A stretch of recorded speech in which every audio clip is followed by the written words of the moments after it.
Oh dear, battery light's flashing, so I'm going to be as quick as I can. Hello, welcome to a new video. Just wanted to introduce this one. Lots of things going on. The Little Women pictures that I showed you last week are getting varnished and framed and signed and finished and all that sort of thing. I start a new mixed media painting with a theme of Magical Bay, which is a fun one to get started on. And we've got some random clips because some of you have mentioned that you'd quite like to see more of the house, like I used to show a bit more of the renovations and stuff like that. So got some random clips of clearing up the kitchen storeroom and yeah, so that's included as well. Oh, and we've also got some photography that I did for Instagram of my abstract florals. So yeah, a little bit behind the scenes of an artist's life there. So anyway, I hope you enjoy watching and yeah, enjoy. So I'm struggling with the proportions in my painting at the moment. So I'm going to procrastinate by sorting out my paintbrushes. The main thing is I didn't think I was going to do oil painting. I thought I was just going to use watercolour and gouache mainly. And now I've gone back to oil and I needed to buy some new brushes because I needed some with a point. So this little set came with one flat one. That one doesn't look very pointy actually. Hopefully it is when it's wet. And these are from Pro Art and they're Sabline. So they were, you know, reasonable quality ones and so far so good. I would say a little bit soft for oil. This one hasn't been used yet. Before I use it with oil I'm going to have a go with watercolour just to check that I don't want to swap it to a watercolour brush. So I did not have many brushes at all for oil. Just this set actually at the back here, and they're all filberts. I had no pointy ones, little ones. I have been using a set that Chris bought me actually a couple of years ago. The brand looks like Fumui?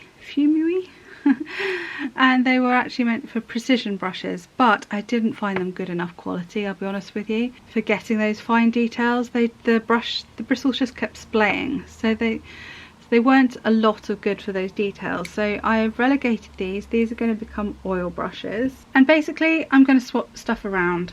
So at the moment we've got palette knives, big washy brushes, then we've got filberts, then we've got round, and then we've got pointy. Oh, and then we've got a few acrylics. I'm going to take out the acrylics because I just don't use them. See which ones I use for oil. Some of these I'll use for oil, some of them are just really scratchy and I won't use them. I just needed a fun little task to do before getting on with my drawing. And this has been getting on my nerves, so I'm justifying it to myself. Right, I shall get my audiobook on and do this. Informing him of Mr. Norrell's extraordinary feats. Ah, that is generous indeed, said Schultz.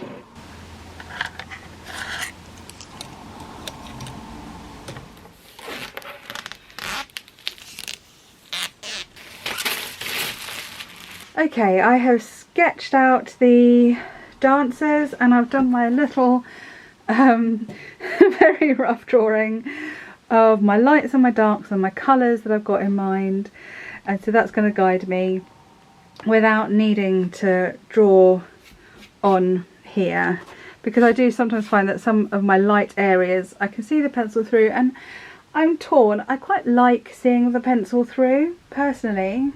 I'm not sure if everyone does. I don't know, people might feel that's a little, unless it looks really deliberate, it might feel a little amateurish. I don't know. So yeah, obviously these, I do the pencil first for the figures. I'm expecting they will become more abstracted, or more, not abstract, more sort of stylized, a little more looser than they look at the moment. At least that's what I'm hoping. So I'm just going to begin with my permanent media.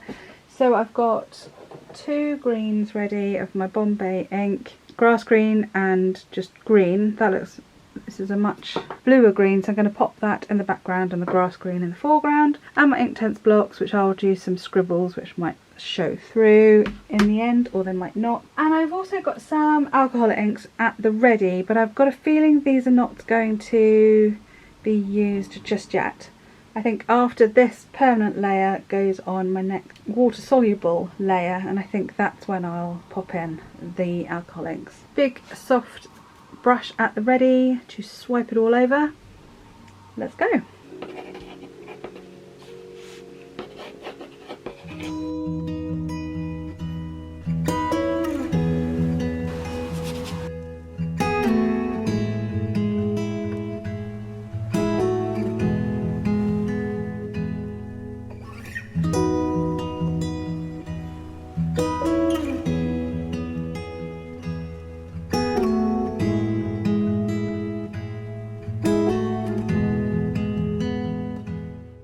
Okay, all done. In the end, I've gone for simply large, medium, small for the watercolour. So that's what I've done, and I have mixed up the filberts, the cat's tongues, the rounds, all of them. I think at the end of the day, I can see which kind I want and I can reach for it out of the group. So then we've got large oil paint brushes and sort of small and medium oil paint brushes.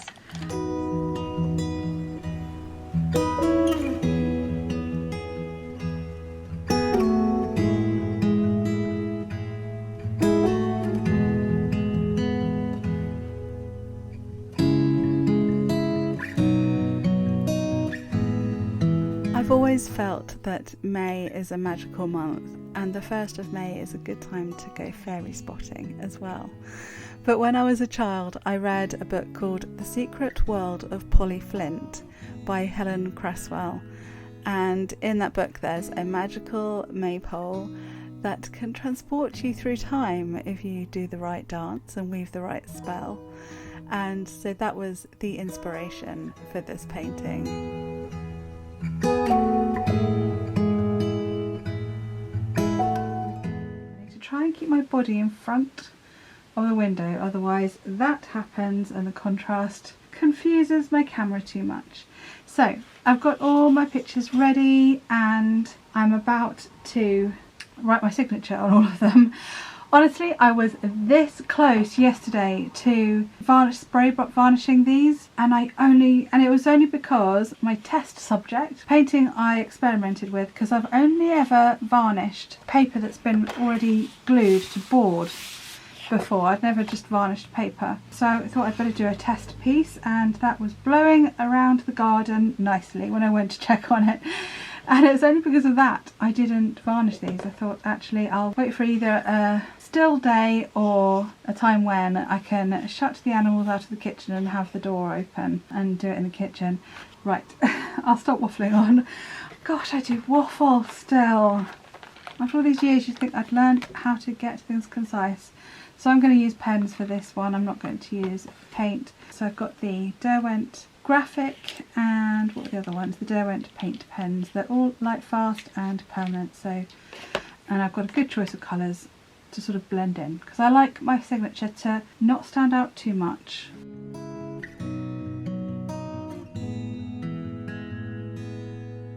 So she's just had a cuddle, so do forgive my jumper. I think she's happy there. Come now. Yeah. So I've come into the kitchen today for a couple of reasons. First of all, I'm going to do some flat lay photographs for Instagram of the florals. Yeah, do go and have a look at helenhobden.com if any of these take your fancy, because I really like these. I think they just add a nice bright cheeriness to your room, and I do feel that the sort of semi-abstract look is a modern take on a floral, you know, it's a bit different. So anyway, I am gathering bits and pieces and I'm going to do some photographs in a generic spring sort of theme and some more specific for Easter. So I've got some fake flowers. I've got magnolia. This needs a dust. How do you clean fake flowers? Do you just buy new ones when they start looking like they've had it? This blossom branch. I have some real daffodils that are currently on the mantelpiece in the living room. I've got a few little fake daffodils in this bag as well. I've got this, I don't know if I'll be using the Easter tree actually, but I might use the nest. This is cute, I like this. We had another one that was similar and the mice in the loft ate them. They do like a foam, which is a shame. I was quite gutted about that. But I have got a bag of eggs, so I might spread those around. I've got some dead flowers which I've kept because then I can just pull the petals apart and sprinkle the petals around. Sorry about the traffic noise, by the way. It's that time of day. I've timed it for school pickup time, unfortunately, and the road always gets noisy at that time of day. Oh yeah, and a couple of nests and a cute little bunny rabbit. Plus, I might pop outside and cut some forsythia because that's pretty. That's pretty much that, and a few daffodils is all we've got so far. I think this will be enough to style up a few photos. And so what I do is I'll take a lot more photos than I actually need this year, and then I've got a little bit of a stock to last me a few years ahead. Okay, let's crack on.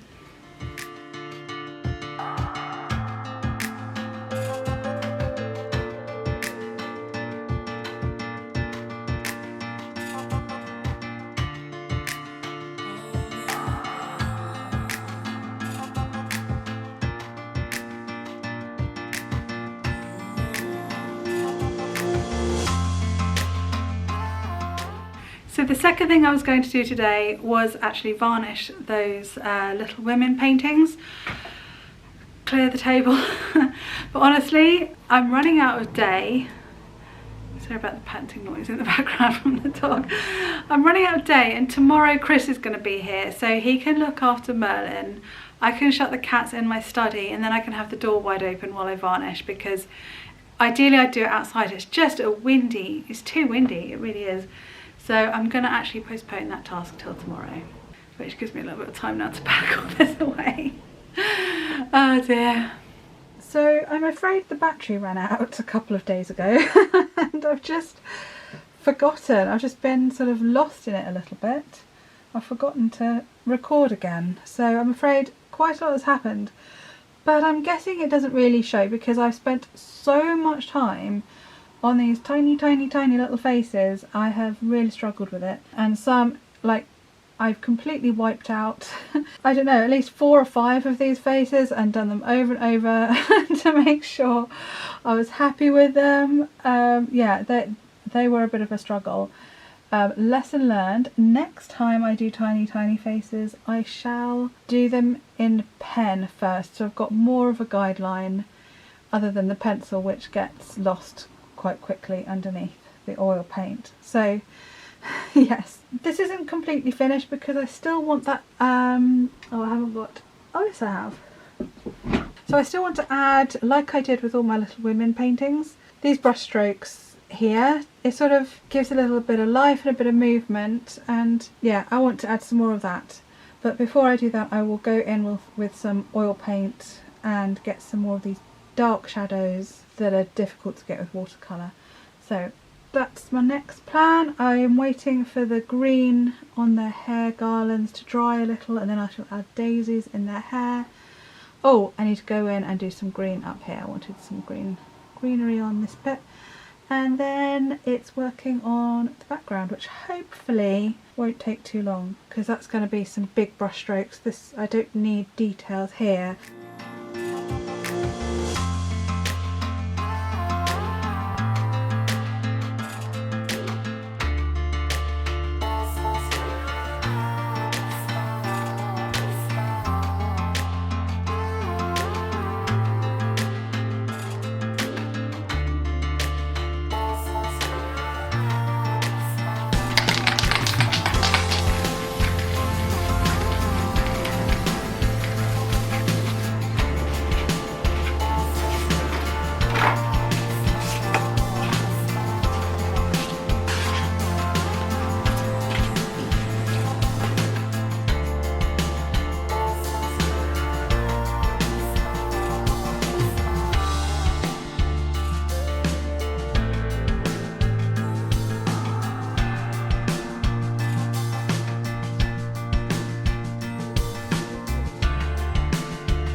So this was the state of our utility room / storeroom before it needed emptying because the shelves were bowing really quite badly.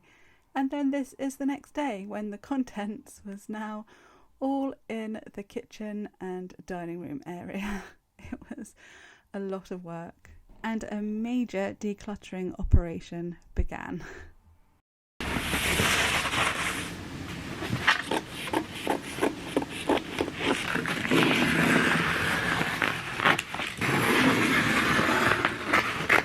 So I happened to glance in my mum's bin when she was having a big clear out and came across a wallpaper that she was chucking away.